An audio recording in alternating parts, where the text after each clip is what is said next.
شايفين الفتحة هاي بنص الشارع كيف مسكرين عليها؟ هذول جماعة البيئة مسكرينها لسبب، لأنه في موسم التكاثر تبع أي حيوان، تبع السلحفة.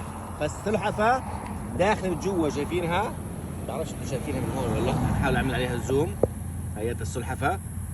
فهذا حاطين هون تنبيه انه ما حدش يقرب او يدخل على هذه الفتحة، لانه السلحفة بتبيض او عاملة بيض في هذه الفتحة، مسكرين عليها بالمرة. هي جنب الشارع، احنا هون جنب محمية طبيعية ماشي، ولكن بس حصل انها طلعت عن الحد تبعها، راحوا حاطين عليها مسكرين عليها بالشريط هذاك وحاطين اشاره.